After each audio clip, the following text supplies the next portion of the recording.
Thank you.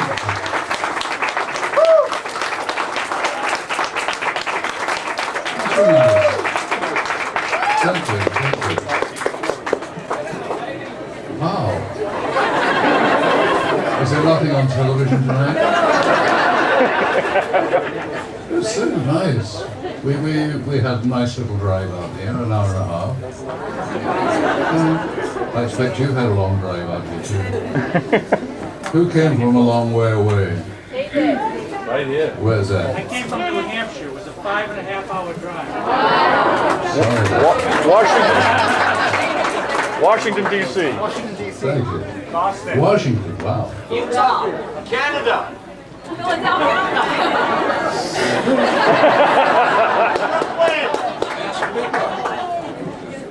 So anyway, I'm sure that you want to know a little more about me than I'm prepared to tell you, but I think Helen's going to ask me some questions, or you can ask me questions if you like. Apart from the fact I'll tell you about the book, which is about me. It's about my modesty. And the fact that it took me 80 years to write, because it took me that long to learn to punctuate.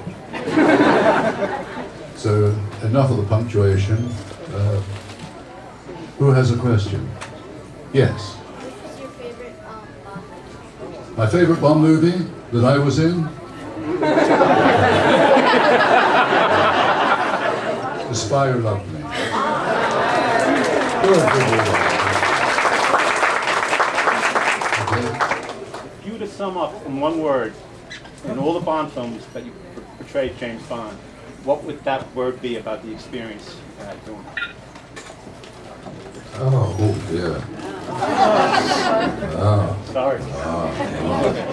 Let me think. Well, there were 7 leading ladies, and there were 7 villains, and there were a lot of henchmen. I remember some of the henchmen, like Jaws, Richard Keel. You like him? And there was a early little shares. The king, the queen is waiting. Yeah, sum it up in one word. You Right, said. the whole experience portraying him. Great. Very good. Yes, sir. Curious, on the cover, you're holding a revolver, right? You're not holding a PPK or a... The Walter PBK? Because they didn't give me one, they gave me that. Yeah. I don't ask questions, I do what I'm told. Wild Geese, yes. Well, the Wild Geese was starred Richard Burton and Richard Harris and Hardy Kruger and me. We shot it in South Africa on the then Rhodesian border in a place called Trapeze. We had one hell of a good time. Unfortunately, Richard Harris was replacing Bob Mitchum, who somehow or other fell out of the film. And so, because Richard Harris had a reputation of drinking and hell-raising, the producer had to put half his salary in escrow, and Andrew McLachlan had to sign a chit every day at 4 o'clock saying that Richard Harris had turned up sober and had known his lines. But he didn't drink anyway, so it was fine. And Richard Burton was ill and couldn't drink, and they didn't know about Andrew McLachlan and myself, so we had a very nice time. Shout At the Devil with Lee Marvin. What was it like working with him, and what kind of character was he? Well, Lee was really wild and extravagant, and he also had a drink problem.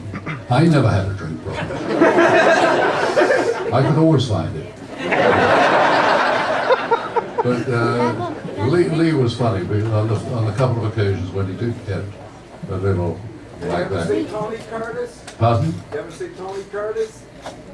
Yeah, I saw him 10 days ago in London. He was my idol. I grew up with him in the Bronx. You grew up with him and he was your idol. Lee Marvin. Yeah, we were talking about Lee Marvin. You mentioned Queenie Schwartz.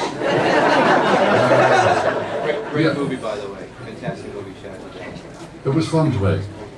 But, Lee would sort of go, You know what I mean? His eyes would roll, and he was really a wild man, but great to work with, good actor.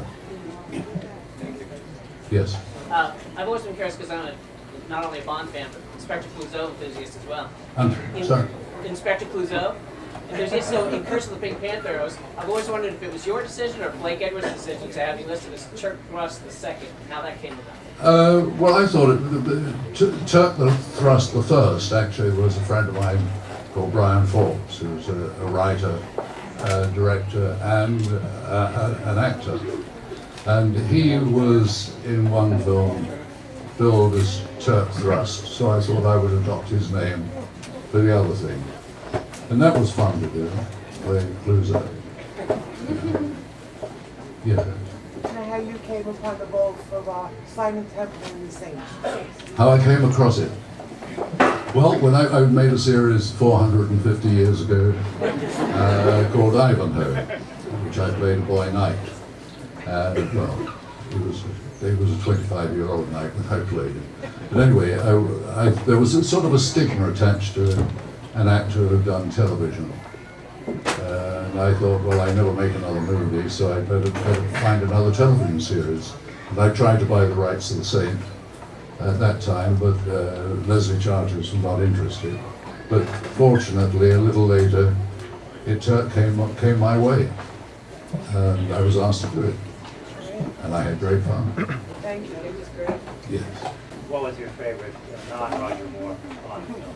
My favorite non-Roger Moore Bond film. I never saw one. No, I liked all the Sean's.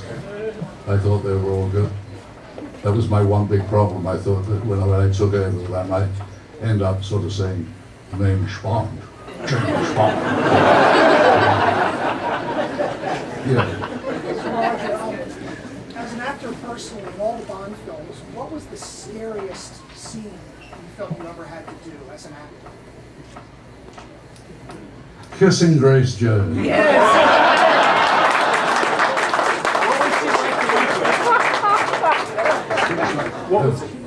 Yes, thank you so much for coming. I wanted your opinion. Do you think it's a good idea in general when the Bond movies try to incorporate current affairs, current events into the plot lines? Well, when the Bond film started, it was really, the current affairs was the Cold War, and Russia was the enemy. That doesn't seem to be the case today, and so they've got to look around to find whoever can, be a likely enemy without upsetting some country or other, and not getting sales. Yes. What was it like working with Desmond Llewellyn? Desmond Llewellyn was a lovely man. He always had the most terrible problems learning his lines, which were gobbledygook. I mean, he had absolute nonsense to say. And I used to rewrite the nonsense and drive him mad. but he was a sweet man. I also worked with him in Ivanhoe. Yes, Amy.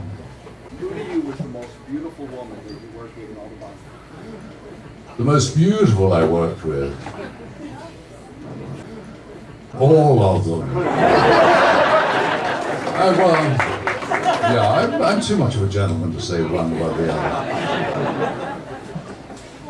Yes, young man. My favorite co-star to work with? In Bonds or in all films? In Bond, I think. Probably Chris Walken.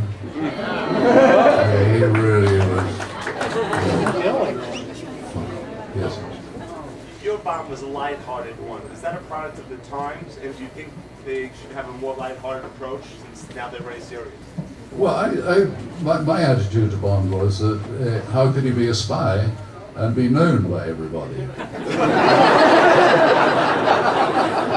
The idea that you've got this spy who walks into a bar and every bartender says, "Oh, there you are, martini shaken that stuff." So I was, and I also read the script. I knew I'd win. Yes, sir. Who is your least favorite director and why? Well, he was an Italian. And we didn't communicate. But that's the only time in my life I've not got on with anybody. Yes, sir. You're going to start. In the first Bond film, Live and Let Die, were those crocodiles real? And if they were, how did you step on each one to come out? Well, they were real. Real miserable. We shot in a man called Ross Kananga. We actually named the villain after him, Kananga. But Ross Kananga's father was eaten by one of the alligators in the farm. And he used to point him out and say, you know, they want to eat my dad. And what he didn't know was the shoes I was wearing was also part of the crocodile's dad. But when I had to run across, they said they'd cleared all the crocodiles away from the sort of mangroves around the little island that I was standing on. But I could see eyes went that way. And noises. And I had to do this run, but it was over rubber crocodiles that had explosive charges in them, so they jerked like this as I jumped on them, it was really scary because I could have slipped in, and then those things that were hovering around the edge of the water would have had me for lunch. Which Bond film did you find most dangerous for you as an actor? The one with Grace Jones. Yeah, at the back, with the cap on. What's it like to be knighted after all you've experienced? To be knighted, it was actually it was a scary day because when I'd been made a CBE about 4 years before, I knew that it was sort of towards the end that I would go on, because when the KBEs, the knights were not announced, they were the last. Well, we arrived at Buckingham Palace and we were sort of held up while there were searches of the car, to get in. And it was just a little edgy on time, but I said it doesn't matter because I won't be on until the end. I found I was on first. So I had to walk down this really, I had stage fright, because you're told you will now, when the second part of your name is announced, you will take 12 paces forward, you will come to a stop, you will turn to the left, you will bow to Her Majesty, which means trot ahead, and then you'll take 3 paces forward, and then you'll kneel down. Now, I was really scared about kneeling to get tapped on the shoulder, because I thought I might not get up again. I practiced trying to get up. You know when you're over 70, the knees start going? Try 80. Anyway, so I don't remember the tap, because I'm a coward. I shut my eyes when the sword came down. But she missed! So I'm here. Yes, sir. Thank you for your involvement with UNICEF. I just wanted to find out how your involvement started with UNICEF. That was Audrey Hepburn 18 years ago, who asked me to co-host the Danica International Children's Awards from Amsterdam. And I said, fine, I will be there whatever the day is. And she said, come a day early to take part in a press conference. I said, I don't think that I can do a press conference about UNICEF because I don't know enough about UNICEF. She said, don't worry, they'll just want to talk about movies. And she was right, they did, but she wouldn't let them. And she spoke about the problems that children have in the world and mothers.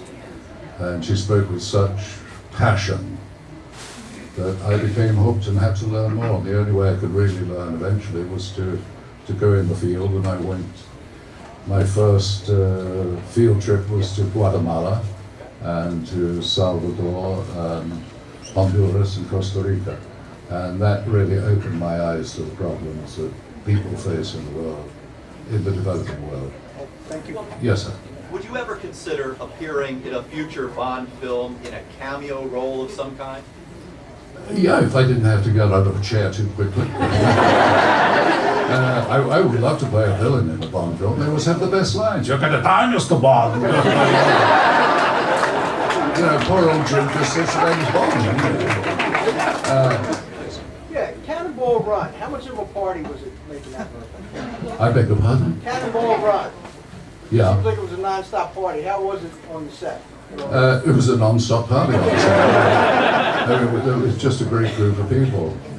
I had a great time with Dean Martin particularly because we lived close to one another and we always shared a limo. Sir, with all your movies, not just Bond, when you prepare for a role, how did you go about that? Did you study different people? Did you read the books, or if there was a book made on the movie? How did you prepare for your role? Would you believe I sort of get to the studio and say, what do I say, where do I go? You know, motivation for me was, you know, you're getting paid, do it. Last question, young man here. What was chores like in real life? I'm sorry? What was chores like in real life? What Jaws in real life? Well, in real life is 7'2", which is about that height there, and is really what I call a gentle giant. He is such a nice man, so kind. And we were in Canada a few years ago doing, so I was talking about UNICEF, and every time we went to a shopping mall, he would bring up the subject so that I could talk about it. Good man. Thank you.